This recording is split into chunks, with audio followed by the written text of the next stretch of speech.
हरियाणा चुनावों में जहां एक तरफ कांग्रेस अपनी हार पे मंथन कर रही है, तो वहीं दूसरी ओर बीजेपी जीत का जश्न मनाने में जुटी है। पर ऐसे में इन चुनावों के बीच जो बड़ी चीज सामने आती है वो है वोट बैंक। आखिर ऐसी क्या वजह रही जिसके कारण कांग्रेस को जीती हुई बाजी हारनी पड़ी? ऐसे में सबसे बड़ा जो कारण निकल के आता है वो है गुटबाजी का। मगर गुटबाजी से इतर बात की जाए तो वो है जो इस विधानसभा चुनावों में दिखा, और जो इन विधानसभा चुनावों में मतदान की संख्या दिखी वो वाकई में ही चौंकाने वाली थी। ये पूरा चुनाव जाट और दलित पर आकर रुका। जाट और दलित वोट बैंक को लुभाने के लिए दोनों ही पार्टियों ने बड़े बड़े दावे किए, कई योजनाओं को शिलान्यास किया और कई योजनाओं की शुरुआत करने का भरोसा दिलाया। मगर ऐसे में जो जाट और दलित ने अपना यू टर्न दिखाया वो देखने लायक था। दोनों ने बीजेपी पर एक बार फिर से भरोसा दिखाया। आपको बता दें कि उत्तर प्रदेश में कुछ ही वक्त में उपचुनाव होने हैं। 10 विधानसभा सीटों पर होने वाले उपचुनाव अपने आप में बड़े खास हैं और ये तय करेंगे कि आने वाले समय में आसपास के प्रदेशों में किसकी सत्ता बनती है।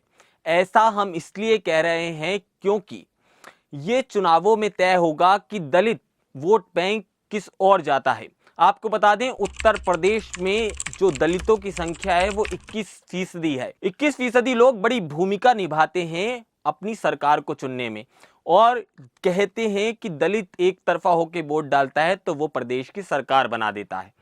अब ऐसे में देखना होगा कि किस तरह ये दलित एक महत्वपूर्ण भूमिका इन चुनावों में बनाते हैं। आपको अगर इनका जातीय समीकरण समझना है तो आपको इस वीडियो को पूरा देखना होगा। दरअसल अगर बात करें 21% आबादी की तो वो एक समय पर बीजेपी के पक्ष में हुआ करती थी। 2014 के लोकसभा चुनावों की बात करें और 2019 के लोकसभा चुनावों की बात करें तो दलितों ने बीजेपी पर भरोसा दिखाया था। वहीं 2024 के चुनावों में इन समीकरणों पर रोक लगी थी और पूरे जातीय समीकरण अपने आप में बदल गए थे। ऐसे में जब विपक्ष ने आरक्षण और संविधान का मुद्दा बड़े जोर शोर से उठाया था तो दलितों को लुभाने में ये लोग कामयाब हुए थे और दलित ने कांग्रेस का रुख किया था। यही वजह थी कि हमें प्रदेश में सपा की इतनी जबरदस्त जीत देखने को मिली, या कह लीजिए कांग्रेस और सपा के गठबंधन को इतनी ज्यादा सीटें मिली थी। ऐसे में ये अगर पिछले लोकसभा चुनावों की बात करें तो 50% जो ये दलित वोट बैंक था ये कांग्रेस के हक में गया था। इसके साथ ही बीजेपी पर 35% टिका हुआ था। अब ये वोट बैंक बड़ा महत्वपूर्ण साबित होने वाला है। इन 10 विधानसभा सीटों पर जिन पर उपचुनाव होना है तो वो दलित बहुल हैं, इसके साथ ही मुसलमान बहुल भी हैं। मुस्लिम बहुल होने के बाद ये सीटें जैसे ही मुस्लिम बहुल होती हैं तो ये अपने आप में बड़ी खास हो जाती हैं। आपको बता दें इस समय जो समाजवादी पार्टी है वो 3P पर काम कर रही है। एक तो वो पिछड़ा वर्ग को बनाने के लिए बड़ी पुरजोर कोशिश कर रही है और वो चाहती है कि पिछड़ा वर्ग उसके साथ आए और उसके साथ रहे। दूसरा, दलित वर्ग पे बड़े जबरदस्त तरीके से काम किया जा रहा है। और तीसरा P है अल्पसंख्यक वर्ग जो है उसे लुभाने के लिए समाजवादी पार्टी ने निरंतर अपने कार्य किए हैं। अब ये तीनों P मनकर समाजवादी की पार्टी की सरकार प्रदेश में बना पाएंगे नहीं बना पाएंगे ये तो आने वाला वक्त बताएगा। मगर हाँ, मौजूदा समय में समाजवादी पार्टी इन पर जमकर मेहनत कर रही है।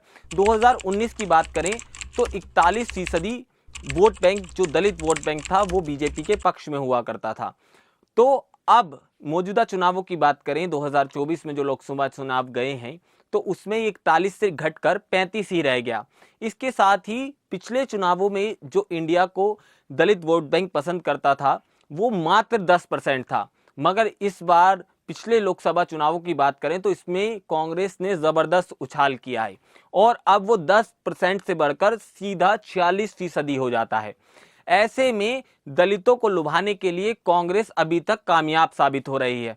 अब देखना होगा कि आगे वाले जो चुनाव हैं समाजवादी पार्टी 10 सीटों पर लड़ती है और इंडिया गठबंधन 10 सीटों पर लड़ता है तो वो कितने साबित हो पाएंगे।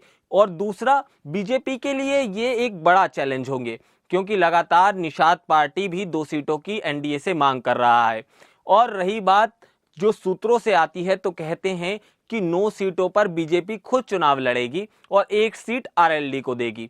तो अब देखना होगा ये जातीय समीकरण कैसे सटीक बैठते हैं और इन जातीय समीकरणों में अगर सेंध लगानी है तो वो किस तरह से समाजवादी पार्टी बीजेपी के वोट बैंक में लगा पाएगी या फिर बीजेपी समाजवादी के इस वोट बैंक को अपनी ओर खींच लेगी। ऐसे में देखना ये भी होगा क्या जो अभी तक दलित अपना रुख अपना रहा था वो इसी तरह अब इन 10 विधानसभा में जो उपचुनाव है उसमें कांग्रेस का दामन थामेगा या फिर वो यू टर्न मारकर फिर वापस बीजेपी के पड़रे में आता है।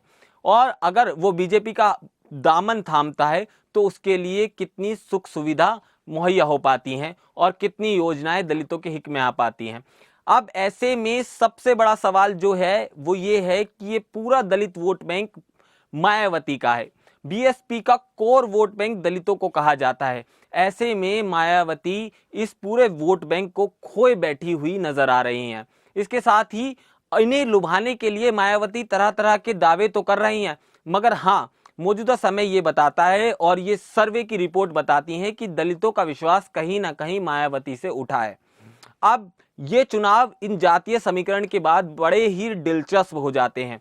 अब देखना होगा कि दलित किस तरफ इन चुनावों में जाता है और वो किसकी सरकार बनाता है। लिहाजा ये तय है कि दलित जिस ओर जाएगा उसी की सरकार बनना तय है।